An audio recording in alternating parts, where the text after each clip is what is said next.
नमस्कार साहित्य प्रेमियों, स्वागत है आपका मेरे YouTube चैनल माइलस्टोन एक्सप्रेशन पर। बॉलीवुड की दुनिया में कई सारे सितारे आए और गए, लेकिन कुछ नाम ऐसे हैं जो हमेशा हमें याद रहेंगे। ऐसा ही एक नाम है विनोद खन्ना जी का। एक सुपरस्टार, एक स्टाइल आइकन, एक सफल राजनेता और सबसे बढ़कर एक इंसान जो आज भी लाखों दिलों में बसता है। आज उनके जन्म दिवस पर हम आपको उनकी जिंदगी और करियर से जुड़े कुछ किस्से सुनाएंगे। उम्मीद करती हूँ आपको वीडियो पसंद आएगा, और अगर वीडियो पसंद आए तो प्लीज़ लाइक, शेयर, सब्सक्राइब ज़रूर कीजिएगा। तो विनोद खन्ना जी का जन्म 6 अक्टूबर 1946 पेशावर। बंटवारे के बाद उनका परिवार मुंबई में आ गया। पढ़ाई सेंट मैरी स्कूल, बॉम्बे और फिर दिल्ली पब्लिक स्कूल। मुंबई के सिद्धिनहम कॉलेज से ग्रेजुएशन किया। शुरू में फिल्मों में रुचि नहीं थी, बल्कि वो इंजीनियरिंग पढ़ना चाहते थे, लेकिन फिल्मों की चमक दमक ने उन्हें धीरे धीरे अपनी ओर खींच लिया। उनके गुरु थे सुनील दत्त, जिन्होंने उन्हें पहला ब्रेक दिलवाया था। विनोद खन्ना जी ने डेब्यू किया मन का मीत, जो कि 1968 में आई थी। इसमें उनको एक विलेन का रोल मिला था। शुरुआती दौर में उन्हें खलनायक की भूमिकाएं ही ज्यादा मिलती थी। पूरब और पश्चिम हो, चाहे सच्चा झूठा, आन मिलो सजना जैसी तमाम फिल्मों में उन्होंने नेगेटिव रोल भी किए। दर्शकों ने उनके स्टाइल और स्क्रीन प्रेजेंस को नोटिस किया। धीरे धीरे विलेन से हीरो बनने का सफर शुरू हुआ। टर्निंग पॉइंट थी हम तुम और वो, मेरा गांव और मेरा देश, और रेशमा और शेरा जैसी सुपरहिट फिल्में दी। 70s और 80s में उनका करियर ऊंचाइयों पर था।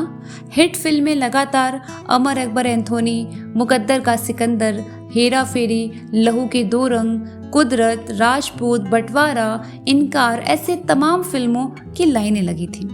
वे इकलौते सितारों में से थे जो अमिताभ बच्चन के बराबर माने जाते थे। चार्म, स्मार्टनेस और एक्टिंग रेंज की वजह से उनका अलग फैन बेस था। वे जेंटल हीरो माने जाते थे। एक्शन, रोमांस, ड्रामा सब में सुपरहिट, सब में फिट। अब बात करते हैं 1982 में अचानक सबको चौंकाते हुए विनोद खन्ना ने अपने करियर के शिखर पर फिल्मों से दूरी बना ली। वे आध्यात्मिक गुरु ओशो रजनीश के शिष्य बन गए। अमेरिका ओरेगन स्थित आश्रम में कई साल बिताए। कहा जाता है कि उनके इस निर्णय से फिल्म इंडस्ट्री हिल गई थी, क्योंकि वो जब टॉप पर थे तभी उन्होंने ये फैसला लिया। बाद में 1987 में उनकी वापसी फिर से हुई।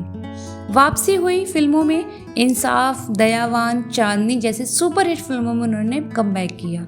90s और 2000s तक कैरेक्टर्स रोल में भी चमके। अब राजनीति की बात करें तो भारतीय जनता पार्टी यानी बीजेपी से जुड़े। गुरदासपुर से 4 बार सांसद चुने गए और केंद्र सरकार में पर्यटन और विदेश मंत्रालय में राज्य मंत्री भी रहे। उनकी पत्नी पहली गीतांजलि से 2 बेटे, जो कि अक्षय खन्ना और राहुल खन्ना, जो इस समय दोनों अभिनेता हैं। दूसरी शादी हुई कविता खन्ना से, जिनसे भी उनको 2 बच्चे हुए। उनका व्यक्तित्व बेहद करिश्माई था, इसीलिए उनका नाम कई अभिनेत्रियों से भी जोड़ा गया, लेकिन वे अपनी निजी जिंदगी को ज्यादा मीडिया में नहीं लाते थे। 2017 में उन्होंने ब्लैडर कैंसर से लंबी लड़ाई के बाद 27 अप्रैल को उनका निधन हो गया। उनकी मौत के समय पूरा बॉलीवुड और राजनीतिक जगत शोक में डूब गया।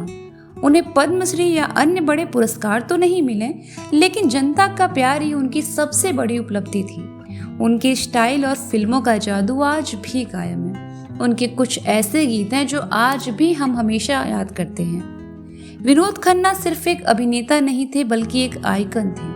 उन्होंने हमें सिखाया कि सफलता का मतलब सिर्फ नाम और दौलत नहीं, बल्कि आध्यात्मिक संतुलन और समाज सेवा भी है।